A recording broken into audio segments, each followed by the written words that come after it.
And we also have with us director Richard Lewis. And the film's wonderful stars, we have Paul Giamatti.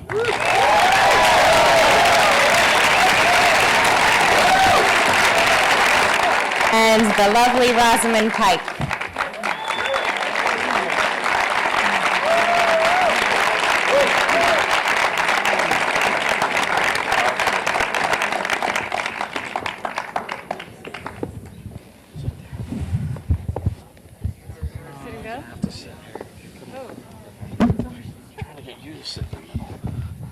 Okay, so Paul, I actually want to start with you. Obviously, you're playing a Jew in this movie. Yeah. How central is Barney's Jewishness to the character, and in developing it, because he's not a religious Jew per se, what characters or qualities does he have that make him Jewish? Holy cow, man, this is really like trapping me in the lion's den here. I suppose there's certain sorts of, I think the thing that was useful for me was some sense of somebody being, and the first wife emphasizes a lot of this sense of him seeing me like an outsider and a kind of observer, a guy who can't participate. He's shut out from things. He's an outcast. This idea of that sort of notion, I suppose, that can be ascribed to Jewishness, I suppose, is something that was, I think, useful probably more than anything else for the character. Other than that, it was just great fun to be a Jew.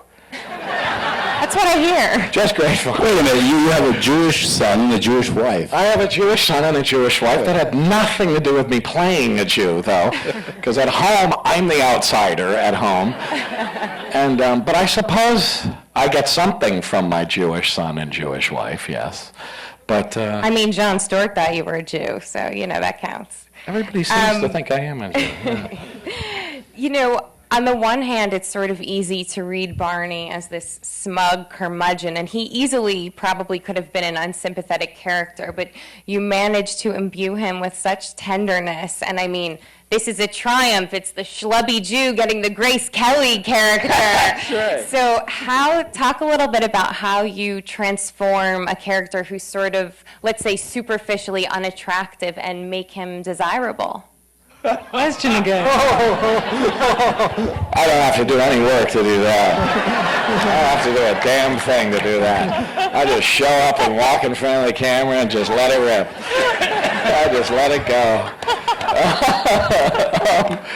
I don't really think it had much to do with me. The character, it's built into that character. I mean, it's the point of the character. He's not 100% an asshole, I mean, he's got all these wonderful things about him. He has this wonderful relationship with his father and with his third wife, and he's it's in there. It's built into it. I don't think it's anything that I'm doing particularly. It's the character. I'm just trying not to screw it up and just go with what's there on the page, and it's beautiful writing, and it's a beautifully laid out character and story. So Rosamund, I came across this beautiful quote that you gave to The Guardian several years ago, and I hope I don't embarrass you, but I'm going to read it out loud. You said, "I take love quite seriously. I'm talking about the life-changing ones, the ones who somehow get inside you, who actually alter your chemical makeup, where you get butterflies and feel like your stomach's turning over. And I think one is lucky when one gets to feel this. Some people I don't think ever do." So my question for you is, do you see your character, Miriam, as a romantic? Why does she love this man who on the surface seems like an ill match? But it's so desirable underneath. No, that's a very good. Which is the body is so desirable underneath. I'm just like in front of the camera. I mean, he's irresistible. No, that's a. And I'd like to say in my defense to my 25-year-old self that I think I still believe in that. So I think I wasn't so naive. I think it's still worth the risk. Paul and I have been talking about this. I find the question very perplexing, why Miriam finds him attractive, because I sort of think, what isn't there to like about the guy? You know, when I read the novel, you know, aside from Paul being cast, I just kind of adore to meet someone who doesn't give a damn whether anybody likes them or not. I feel, you know, especially in this town, everybody's so bent on people-pleasing. You know, it's a relief when you meet someone who isn't. And he loves her so recklessly and like... He does, Like a but band. also individually. And I think that's the point, when she finally agrees to go to lunch with him. I mean, because obviously the meeting is sort of wondrously romantic and crazy, and yet at the same point it taps into Miriam's deepest fear, which is a man who's unfaithful. But when she finally agrees to go to lunch with him, and he's so drunk that he can't stand up, and she ends up having to escort him to his hotel room where he's sick, she then spends a bit of time, you know, in the environment of this man, and finds his crib notes, finds, you know, however many ties he laid out trying to pick the right one, and realized that, you know, his obsession with her was for her as an individual, not sort of an obsession for women in general. You know? Well, that's an interesting point, because I think Miriam is really the only likable woman of Barney's wives, and I was wondering, in my opinion, and I was wondering for you, playing this more subtle, softer character, you have these two women who have these monstrously outsized personalities. What is that for you as an actress, to play a character who is more subtle and gentler? Is it harder to play that? How do you give that depth and nuance? Well, in a way, I mean, of course, this film is Barney's version, you know, so what you've said about the other two wives is probably because, you know, in retrospect, at the end of his life, that's how he's reading things, right? So, you know, in a way, Miriam is perhaps more perfect than she might have been. I mean, I remember a discussion that Richard and Paul and Robert and I had about the scene in the restaurant where, you know, Barney is obviously drunk, and I think, I can't remember in the novel or whatever, but Paul and I were angling to have Miriam say, Barney, are you drunk? As opposed to, are you okay? You know, which is a sort of much softer version of the thing. And Robert and Richard and Michael were very adamant that Miriam should retain the sort of softness that you talk about and not be too challenging. And Paul and I were quite keen that she should sort of, you know, have a bit more bite to her in a way. Probably I was suggesting that to make my life easier, because, you know, it generally is easier to say something more challenging. I mean, even But I think with Miriam, the real insight to her was meeting Florence Richler, who's Mordecai's widow, because she's a woman who, you know, I had the chance to meet and on whom I based, you know, a lot of my take on Miriam, and she's someone who you sort of desperately want to be liked by. You know, you really sort of want to impress her, and you find yourself doing way too much because she sort of does virtually nothing, but she has this kind of intense, quiet magnetism that draws you to her. And I thought, okay, so that's what I've got to try and tap into. And it's sort of counterintuitive to most actors, because you have to just sort of sit back and not push anything. Exactly, and it's even frustrating because in the moment when, you know, Paul, the one thing you weren't supposed to do, he does, and she's still so soft and gentle. But she even in doesn't that forgive moment. him. No. You know, another question, and maybe Richard, you could address this, but this is something I'm always interested in, which is the portrayal of Jewish women in film. And I was wondering if maybe you could address the contrast between the Miriam character and the Jewish women in the film, because on the one hand, you have this sort of stereotypical, over-the-top Jewish American princess, and then you have the first wife who, and her Judaism sort of is unclear in the film. It's never explicit, was she adopted, but she's so ashamed of whatever Jewish affiliation she has that she lies about it.